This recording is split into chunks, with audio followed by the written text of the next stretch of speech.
Hi అండి, అందరు బాగున్నారా? నేను ఒక ముఖ్య విషయం చెప్పాలని అయితే ఈ వీడియో చేస్తున్నాను.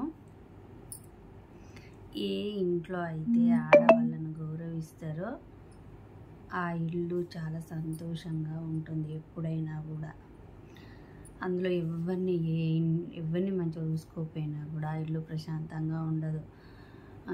ఇది మగవాళ్ళని బట్టి ఉంటుంది ఇంటి వాతావరణం. కొందరు ఆడవాళ్ళు కూడా ఉండొచ్చు, ఉండలేరని నేను అనట్లేదు. కొందరు వాళ్ళు ఒక్కరే ఉండాలి, అత్త ఉండొద్దు, ఆడబిడ్డ ఉండొద్దు అనే వాళ్ళు కూడా ఉంటారు.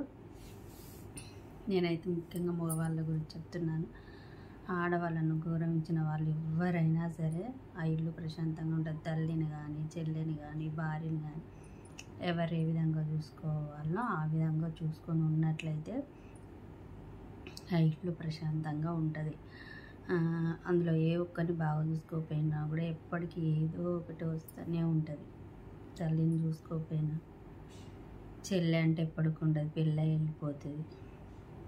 భార్యను మంచిగా చూసుకోకపోయినా, చిన్న చూపు చూసినా, తల్లిని చిన్న చూపు చూసినా, లేకపోతే పుట్టింటి వాళ్ళు, భార్య వాళ్ళు పుట్టింటి వాళ్ళు వచ్చినా, ఎవరు వచ్చినా కూడా వాళ్ళని బట్టే పరిస్థితులను, మెదిలే పరిస్థితులను బట్టి ఉంటుంది. ఎవరు వచ్చినా కూడా అందరినీ పలకరించడం అలవాటు చేసుకోవాలి.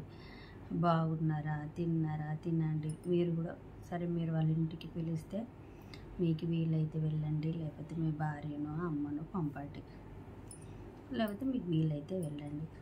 కానీ మీరు వాళ్ళను చూసుకున్న విధానంలోనే ఇంటి పరిస్థితి, కొంతమంది కావాలని కూడా చేసుకుంటారు. నేను చాలామందిని చూస్తున్నా. కొంతమంది అయితే పాపం అన్నలు మంచిగా చూసుకుంటేనే చెల్లెలు వెళ్తారు, అది వేరే విషయము. ఎవరి ఇల్లు వాళ్ళు అయినాక పొగుదైతే పోతారు, లేకపోతే లేదు. కొందరైతే కావాలని వాళ్ళు ఆడబిడ్డలు వద్దు, వాళ్ళకి అత్తలు వద్దు, ఎవ్వరు వద్దు, అట్లుంటారు. కొందరు తల్లిలు కొడుకులు వద్దు, కోడళ్ళు వద్దు, ఆ సందరి దగ్గర పెట్టుకునేటోళ్ళు కొంతమంది ఉంటారు. అలాంటి వాళ్ళు చేయబట్టి ఇంట్లో ప్రశాంతత లేకుండా పోతుంది. అందరూ కూడా ఎవరైనా కానీ రేపు చనిపోతే ఏమి తీసుకుపోరు. అది వాళ్ళకి అర్థం కాదు.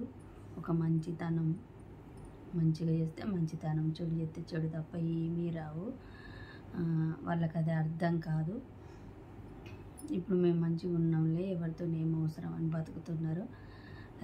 రేపు ఒక మాట జీవితకాలం ఉంటుంది.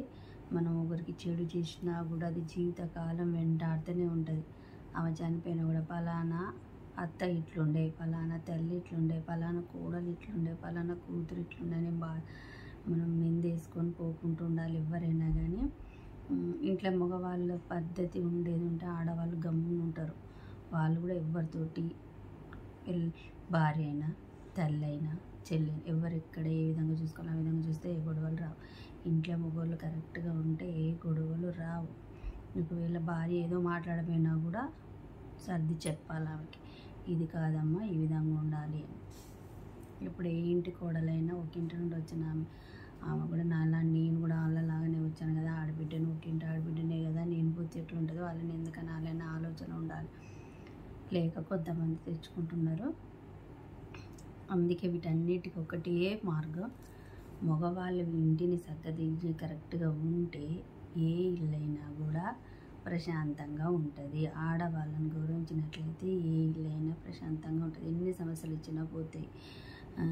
ఇది మనతో రాదు, అదొకటి మాత్రం గుర్తుపెట్టుకోవాలి. ఓకేనండి, మరి నా వీడియో మీకు నచ్చినట్లయితే ముఖ్యంగా లైక్ చేయండి.